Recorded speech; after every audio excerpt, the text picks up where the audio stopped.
Olá, queridos, a paz do Senhor, bom dia a todos. Vamos lá, é um prazer, uma alegria estar com os nossos irmãos e irmãs, Deus glorificando o nome do Senhor.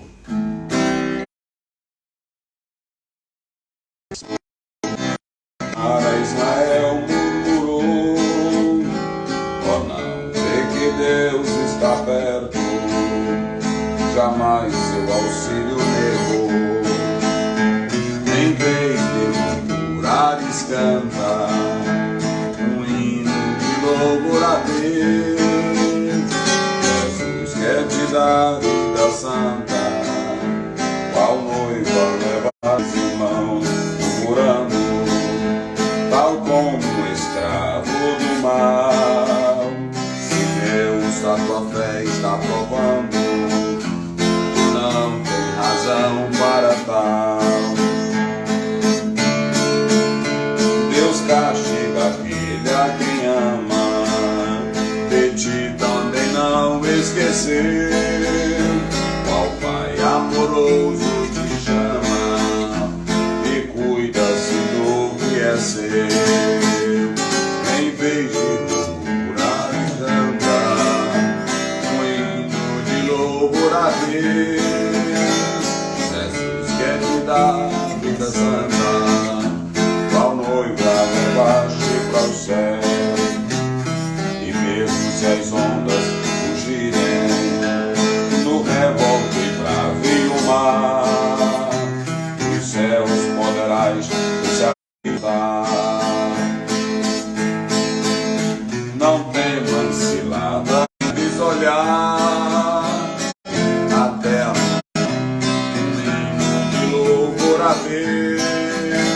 Jesus quer te dar vida santa, qual noiva levaste para o céu. Se um hino cantar tu puderes, nas horas de grande aflição, então voarás se quiseres até a celeste mansão.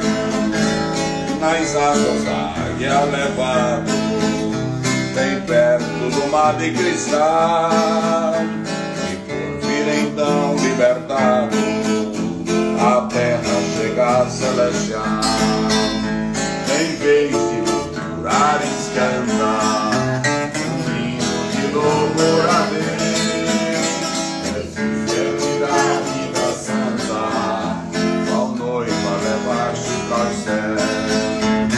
Jesus quer te dar vida santa, qual noiva levaste para o céu. Glória a Deus, glória a Deus. Muito bem, vamos lá, irmão. Aqui hoje comigo, Luiz Augusto, está aqui bem. Pai do Senhor, bom dia a todos vocês, a graça de Deus. O pastor Val, que também está aqui. Amém, Pai do Senhor. Alegria. E nós vamos juntos meditar na palavra de Deus. Vamos lá, Levítico 3, verso 4 e 5. Estamos tratando... Ontem nós começamos a falar sobre a gordura, porque que Deus mandava retirar. Nós vamos seguindo aqui a nossa análise. Vamos lá. 4 e 5. 3, 4 e 5. Então ambos os rins e a gordura que está sobre eles e sobre as tripas e o redenho que está sobre o fígado com os rins tirará. E os filhos de Arão queimarão isso sobre o altar, em cima do holocausto, que estará sobre a lenha que está no fogo. Oferta queimada é de cheiro suave ao Senhor. Muito bem. Ontem nós começamos falando sobre o porquê de Deus deixar ou falar para Israel não comer gordura, e nós vamos prosseguindo, removendo toda a gordura. Falamos ontem desse tecido adiposo, que fica mais na parte dianteira, e falamos também da gordura que está alojada ali no peritônio, ali no estômago, indo para o intestino grosso, e mostramos os dois tipos de gordura, aquela que a gente consome dos animais e as que vêm dos alimentos, né? As gorduras saturadas. E Deus proíbe totalmente o consumo delas. Aí vem a pergunta, mas por que, pastor? por que Deus mandava remover. Vamos ver aí, Levítico 7, verso 23. Vamos ler de novo, para os irmãos observarem o que a Bíblia diz. 7:23. Fala aos filhos de Israel, dizendo: nenhuma gordura de boi, nem de carneiro, nem de cabra comereis. Nenhuma gordura de quê? De boi, De boi, de cabra de cabra. e carneiro. Esses aspectos dietéticos, essas regras e proibições não eram para a salvação. Israel já era salvo. Israel acreditou em Deus quando saiu do Egito. Antes de saírem, eles clamaram ao Senhor. Você vê que Abraão crê em Deus, está lá em Gênesis 15, 5, 6. Abraão crê em Deus antes da lei. A lei vem 400 anos depois. Então é muito importante analisar que salvação não tem nada a ver com alimento. Por isso que lá em Romanos 14, o apóstolo Paulo ele diz: o reino de Deus não é comida e nem bebida. Jesus não morreu na cruz para nos livrar de um pedaço de carne de porco. Ele não morreu na cruz para nos livrar de uma bebida. Não, é claro que nós temos as questões que envolvem particularidades, que nós não iremos tratar aqui, mas Jesus morreu na cruz para perdoar os nossos pecados. E o que nos salva é a nossa fé em Deus e não a comida. Havia certas proibições por duas razões: para não se assemelhar com a cultura pagã, nós já explicamos isso, e a outra era por questões de saúde. Veja que Deus ele está terminantemente proibindo o consumo de gordura. De quais animais? Olha aí. Olha aí. 23. Nenhuma gordura de boi, de carneiro, nem de cabra. Aí vem a grande questão. E por que, pastor Azel? Talvez a pessoa olhe isso aqui, aí vem a ordem para o sacerdote tirar e consumir no altar, queimar no altar essas gorduras, né? Aqui eu coloquei, por que não comer essa gordura? Por que não se alimentar dela? Porque, segundo alguns especialistas, inclusive até exegetas, biblistas, eles dizem que a gordura ela contém muito verme, muito parasita. A gordura. Olha como Deus é bom para nós, né? Contém muitos vermes, parasitas. E ali, quanto mais você puder ou você se alimentar disso, você está colocando a sua saúde em risco. Então é muito interessante isso, nós atentarmos para esse detalhe que a Bíblia está mencionando aqui. Então veja que Deus proíbe o consumo de gordura, como você está vendo aí em Levítico 7:23, porque na verdade contém esses vermes. Aí às vezes você chega numa churrascaria, aí diz logo: eu quero a parte gordurosa. Ontem nós falamos do que ela pode ir fazendo ao longo do tempo no seu corpo. O acúmulo de gorduras nas placas que vão trazer prejuízo, aí vai contribuindo para um AVC, vai contribuindo para um problema cardíaco. Então veja que Deus, ele não somente quer a nossa salvação, mas ele também quer que nós tenhamos uma vida de qualidade. É por isso que ele estava dizendo: olha, diga para os israelitas não comerem isso. Além desses prejuízos, você pega um pedaço de gordura e aí pode estar comendo determinados vermes ali dentro daquela gordura, conforme o próprio texto bíblico está mostrando aí que era proibido. Então, a primeira coisa, você agora sabe por que Deus estava mandando remover essa gordura. Ele estava buscando proteger a saúde dos seus adoradores, ok? Aí às vezes você diz assim: Deus podia ter me livrado disso. A Bíblia está com toda essa orientação. E o pessoal tem um ditado popular: é melhor prevenir do que remediar. A Bíblia ela já tem essa saúde preventiva há tempo, só que nós não queremos dar ouvido à Bíblia. Olha, hoje tem toda essa onda de informação de não comer gordura saturada, e olha o que a Bíblia já vinha falando. Olha o que a Bíblia já vinha falando. Para vocês terem uma ideia, alguns especialistas na área do câncer, eles dizem que o consumo de gorduras saturadas contribui pesadamente para o aumento de câncer no colo do útero e na mama. Ouçam bem isso, né? Contribui grandemente. Contribui grandemente. Então imagina, você come a gordura de um animal, come a gordura de uma manteiga, come a gordura de um queijo, come a gordura que você frita um filé, coloca dentro da frigideira, joga mais gordura, junta com gordura, come gordura. E você fica consumindo isso, consumindo. Aí não tem outra. Não dá em outra, né? É por isso que o texto bíblico, ele está dizendo que Deus, ele proibia o consumo dessas gorduras. Tá vendo aí, gente, como é importante? É muito interessante que quando a gente olha para o Velho Testamento, a lei, eu já falei isso aqui, tem irmão que não compreende, aí diz assim, a lei era maldita. Não, a lei, ela tinha maldições para quem não obedecesse. Está lá em Deuteronômio, capítulo 27, capítulo 28. A maldição é porque o homem que não cumprisse a lei trazia maldição porque ele não conseguia desenvolver o que ela pedia. Mas Paulo diz em Romanos 7 que a lei é boa, a lei é santa, a lei é a palavra de Deus. Não há problema na lei, o problema era no homem. A lei apontava o pecado para o homem. Kendall, ele diz que não há teólogo no mundo que consiga fazer essa separação da lei do Velho Testamento e da lei do Novo Testamento. O que ficou e o que não ficou. Ninguém. Por exemplo, Êxodo 20. Amarás o Senhor teu Deus. Está lá em Marcos. O único que não é repetido de todos é só o Shabat. Mas todos os mandamentos do Velho Testamento, Jesus, como autoridade maior, ele trouxe esses 9 e acrescentou outros no Novo Testamento. Então veja que nós temos essa recomendação para o não consumo de gorduras. Deu para entender aí? Aí a irmã também agora já pode se prevenir. Por quê? Porque contribui na mulher. No homem você já viu tanto de problema que pode gerar, no homem e na mulher. Mas os pesquisadores dizem que isso, o consumo de muita gordura contribui para essa questão do câncer no colo do útero e também no seio. Ok? Então, muito cuidado.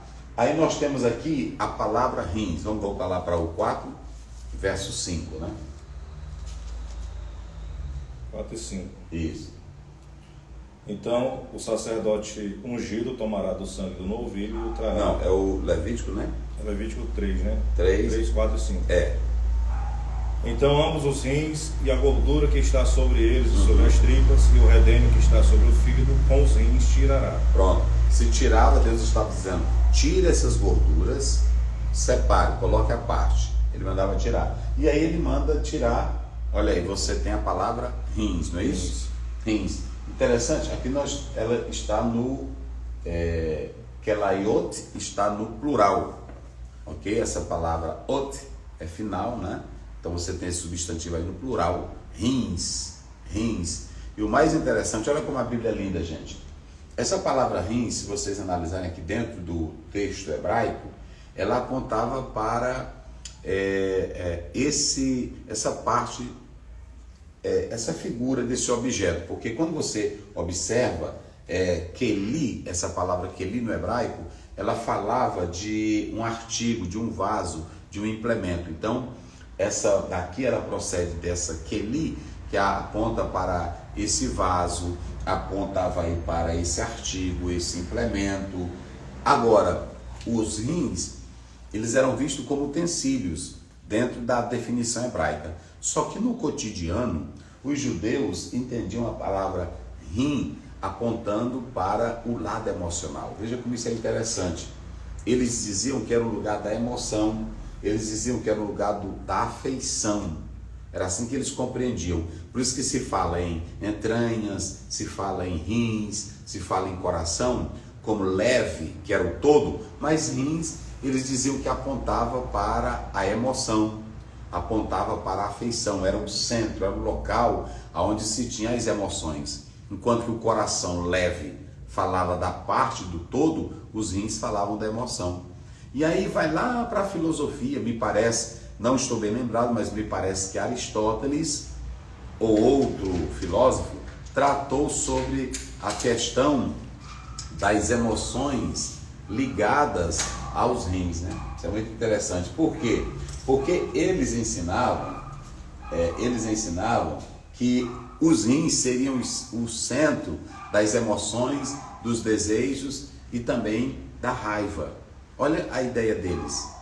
Os rins eram esse centro. É claro que isso não era um conhecimento médico, não era um conhecimento de ciência, era um conhecimento cotidiano. E daí dessa ideia de que dos rins nasciam essas questões das emoções, aí trouxeram aquele ensino que bombou no mundo todo, os 4 temperamentos, fleumático, sanguíneo, quais são os outros dois? Colérico e melancólico.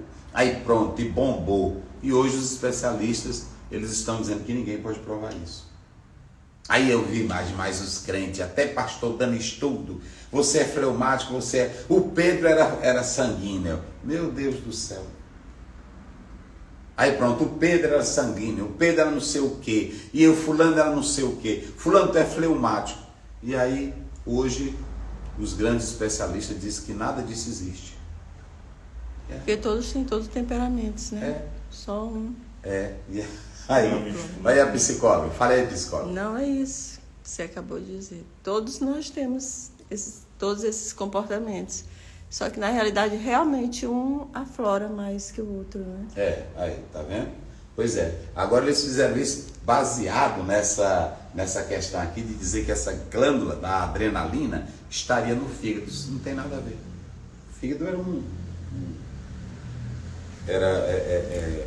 era esse instrumento, né, que eles iam aqui eu estou falando que não era conhecimento científico, né? É cotidiano, aquela história. Se tu beber limão com isso aqui, tu vai ficar bom disso aqui, né? Se tu beber 12 limão, tu vai ficar bom não sei de quê, né? Assim? Aí pronto, eu conheci um amigo meu que ele tomava limão, acho que amanhecia o dia azedo de tanto tomar limão, e morreu cedo. Então, são questões que na verdade estão atreladas ao conhecimento popular. Ora, um médico para descobrir uma doença, ele vai para tanto aparelho, para tanta coisa, né? É ultrassom, é tomografia, é o que mais? Ressonância, colonoscopia, né? Para descobrir. Aí uma pessoa está lá no mercado e diz, toma isso aqui, que isso aqui vai tirar isso aí que tu está sentindo. Um remédio caseiro, ele diz que tira tudo. E veja que até o estudo científico, ele mostra essas diferenças. A acupuntura, eu me lembro que eu li de David Hunt, ele disse que a acupuntura, que é falada e etc., ele disse que era um grande prejuízo para a saúde. Por que ele dizia isso? Porque ele dizia que ela poderia dar uma impressão de que estava curando, e lá dentro teria mais doenças, mais enfermidades que não estavam sendo detectadas. Então poderia ter um certo tipo de alívio, mas poderia comprometer. Então veja bem que a saúde, essa ideia, todos nós temos reações, e isso está atrelado ao corpo, ninguém pode negar, né? Mas agora dizer que o meu comportamento era isso, era aquilo, aí não. Essa situação, essa adrenalina que nós temos no nosso corpo, às vezes você vê chamada de emoções, a psicologia fala isso, né? Que está atrelada aí às emoções. Que uma pessoa, digamos que ele vai passando na rua e um cachorro, um pitbull, possa se dirigir àquela pessoa e de repente a pessoa saltou uma muralha que ele nem percebeu. A adrenalina, né? A emoção. Então, a pessoa diz, meu Deus, eu nunca pensei que eu pudesse saltar uma muralha desse tamanho, dessa altura. Mas a adrenalina fez isso. É por isso que é importante. Veja que a Bíblia, ela é tudo, né? Se tiver psicólogos aí também nos ouvindo, pode dar sua sugestão, pode dar sua palavra. O que nós estamos dizendo aqui são... Então, o pastor Marcos Amorim colocou. A ideia de Hipócrates sobre o excesso da bile é consenso hoje que é mito total. Mas era o conhecimento que eles tinham. Parabéns, meu pastor. Poucas pessoas sabem disso. Olha, tá vendo? É porque é o seguinte, obrigado, pastor Marcos. ele é psicólogo também, né? Especialista, pastor, e é isso que é verdade. A pessoa tinha, ele me lembrou que eu pensei que era Aristóteles, mas estava ligado a Hipócrates. Então, só para vocês terem uma ideia.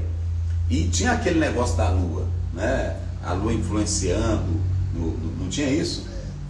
Rapaz, hoje é a lua não sei o que, a lua não sei o que, vai influenciar na tua bilis, no teu fígado e etc e tal. Um dia eu cheguei na casa de uma irmã e ela estava tomando um remédio e ela disse que tinha que deitar de um lado X porque a lua era lua cheia e não sei o que e tal, ia influenciar no remédio. Então ela se deitava de uma certa forma. Veja a questão que nós estamos entendendo. Há muitas coisas que vieram desses mitos, dessas narrativas, que na verdade foram construções. Eram ignorantes? Não, era o que eles tinham naquele momento, né? Era o que eles possuíam, era o que eles tinham, mas não estava atrelado a isso, ok? Então hoje a gente sabe disso. Então as pessoas pregavam demais, eu vi gente demais. Irmão, você é como Pedro. E aí depois você vai ver lá em Atos 12, quando Pedro sai da prisão, aí ele vai bater na porta, a moça que estava vigiando, ela não abriu e Pedro ficou calmamente esperando. Tem coisas que a gente vai amadurecendo na vida da gente, as experiências vão mudando, né? E vão alterando. A gente, quando é mais novo, é afobado, falta de experiência, quer fazer acontecer, mas ao longo do tempo a gente vai amadurecendo, vai vendo que correr demais não tem necessidade, né? Não é assim? Vai vendo que fobar demais não adianta. Se tu pensa que tu acha, o outro já chegou primeiro, aí a gente vai entendendo que não adianta, né? Que a gente tem que entender e compreender que a vida é dessa forma, ok? Mas eram conhecimentos populares e a Bíblia, o que é mais importante aqui é que a Bíblia já estava proibindo isso. E quando os judeus tratavam os rins dessa forma, eles falavam, porque é muito importante também dizer que Bíblia não é ciência. A Bíblia pode até falar de termos que as pessoas busquem alinhar a Bíblia com a ciência, com a física, com a química, mas a Bíblia ela não é ciência. Você não vai ler na Bíblia, por isso que quando você chega no livro de Levítico, vamos falar disso aqui, alguns animais que são vistos como aves, não é? São vistos como aves, são vistos dentro dessa cadeia modificado. Aí alguém diz, a Bíblia é errada, ela não sabia diferenciar animal. Não, era que naquela época as pessoas conheciam daquela forma. Como Josué 10, o sol parou, não é? A gente sabe que não era o sol, a gente sabe, mas era a linguagem funcional daquela época, né? Como a gente diz hoje, o botão dessa casa, os 4 cantos da casa, não é assim? Então, são linguagens que, na verdade, não são científicas. E até os cientistas, eles se valem dessas linguagens no dia a dia. Aí a pessoa, porque tem pessoas que querem corrigir a gente em tudo, né? Quer corrigir em tudo. Mas eram termos que eram usados no dia a dia, em linguagem funcional, ok? Então, hoje, olha aí o quanto nós estamos entendendo aqui. O irmão agora tem que entender isso. Essas questões, pastor, e aí essas emoções? As emoções, elas são construídas também dentro do lar. O estoicismo, claro que eu não sou a favor das doutrinas estoicas, não. Mas o estoicismo dizia, controle a sua mente, seu temperamento e você viverá tranquilo. Por que eles diziam isso? Porque eles diziam, olha como é que eles ensinavam o autocontrole. Eles diziam assim, se preocupe com coisas que você pode mudar, mas não com coisas que vocês não podem alterar. Tem a pessoa que vai saindo, aí está chovendo. Meu Deus, está chovendo, já se zanga. Aí ele diz, vou perder meu dia. Você não controla a chuva. Então por que você se altera? Se zanga porque o sol está quente, se zanga porque o vento bateu no cabelo dele ou dela. Você não controla essas coisas. Então é à toa se zangar. É à toa se preocupar. Então, nós não podemos nos preocupar nem gastar tempo com aquilo que nós não podemos alterar. Então pronto, X, acabou a conversa. Se tranquilize nisso aí. Aquilo que você pode mudar, se controle, se organize. Mas esse é o princípio bíblico. E aí, por fim, veja aí o verso 5. Vamos fechar aqui. 3, 5. E os filhos de Arão queimarão isso sobre o altar, em cima do holocausto, que estará sobre a lenha que está no fogo. A oferta queimada é de cheiro suave ao Senhor. Eles diziam que antes da oferta de holocausto, se fazia essa oferta pacífica, queimando essa gordura, essa separação. Então, meus irmãos, é a palavra de Deus, medite nisso, em nome de Jesus. Vamos orar com o Luiz Augusto. Santo Deus, eterno Pai, obrigado, Deus de amor, de misericórdia, por este momento de meditação na Tua Palavra, inspirada pelo Teu servo, Pastor Osiel. Vem estar conosco a cada dia. Abençoe todos que estão a assistir esse momento, todas as manhãs. E assim, meu Deus, nos abençoe mais e mais. Nós pedimos tudo. Em nome do Teu Filho amado, Jesus Cristo, aquele que vive para todo sempre. Amém. O irmão Gilvan Rodrigues pede para mandar um feliz aniversário para o filho dele. Sim. João Vitor, viu? João Vitor, sim. Irmão Gilvan que pede. Sim. Irmão Clivandi, ele pede também que avisa que hoje é o aniversário da esposa dele, Cleide. A irmã Cleide também, né? Vitor, Cleide. Isso. A irmã Marilene, aqui do campo, a Meire, missionária urbana, ela pede oração que hoje também é o aniversário dela. A irmã Meire, não é isso? É. E a irmã Sara Fernanda, ela disse que aniversariou dia 16 e também casamento, 15 anos de casamento. Isso. A nossa... E a irmã Maria Ademir pede oração, meu aniversário. Ela disse que hoje é o aniversário dela e a sua fala é o grande presente dela. Oh, glória a Deus. Aí a irmã? Irmã Ademir. Irmã Ademir, né? Pronto? Peraí. A filha, irmã Francisca. O irmão estava dizendo que a irmã Dara, a filha dele, Dara Ingrid, está aniversariando hoje. Dara Ingrid, né? Dara Ingrid, né? Isso. E o pessoal de Famalicão mandou um abraço. Amém. Famalicão, Portugal. Famalicão, lá em Portugal. Estivemos lá, né? Deus abençoe os nossos irmãos. E temos também um pedido de oração de uma irmã que mora em Porto Velho, mas o irmão dela foi acidentado aqui na Alemanha. Isso. Estaremos orando. Nós queremos parabenizar todos. Queremos parabenizar todos os irmãos que estão completando o ano hoje e queremos deixar Provérbios 10, 27. No temor do Senhor há aumento de dias. Quanto mais você temer a Deus, mais obedecer a Deus, Ele vai aumentar os vossos dias, vai abençoar. A nossa querida irmã que está fazendo aniversário de casamento, Salmo 127, primeiro diz: se o Senhor não edificar a casa, em vão trabalhos que edificam. Ou seja, todo projeto coloque nas mãos de Deus, que Ele prospera. As irmãs e os irmãos que estão aniversariando, paz, bênção, prosperidade sobre as vossas vidas e que vivam cada dia no temor do Senhor. A Bíblia diz lá em Provérbios 3, 2, que o Senhor, Ele aumenta os dias e nos concede anos de paz e de alegria. Não apenas muitos dias, tem pessoas que vivem muito, mas não vivem com paz e nem com alegria. Que Deus abençoe a todos os aniversariantes.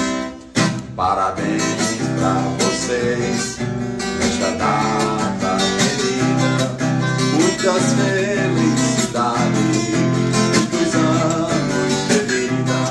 Que o Senhor te abençoe e te dê santidade. Parabéns para vocês, muitas felicidades. Pastor Val, que ore por estas pessoas. Pastor, só uma luzinha aqui. Dávila do Bradesco de Coroatá, não é evangélica, mas ela é assídua, todas as manhãs, lhe assistindo. Já mandou uma mensagem aqui, agradecendo por essa sua palavra. Glória a Deus. Qual o nome dela? Dávila. Bradesco. Aí do Bradesco, Deus te abençoe, um abraço. Que o Senhor continue prosperando a sua vida em nome de Jesus. Pastor Val, que orando ao Senhor. Senhor Deus, nosso Pai, nós te louvamos por tudo, pelas tuas bênçãos, ó Pai, que são complementadas por este dia àqueles que também estão aniversariando. Venha abençoar, manifestar a tua graça, a tua proteção e a tua prosperidade que envolve tudo, saúde emocional, física, ó Deus amado, e também salvífica. Assim, Deus, nós te oramos e agradecemos por tudo no nome do teu Filho Jesus. Amém. Amém. Bom dia a todos, Deus abençoe.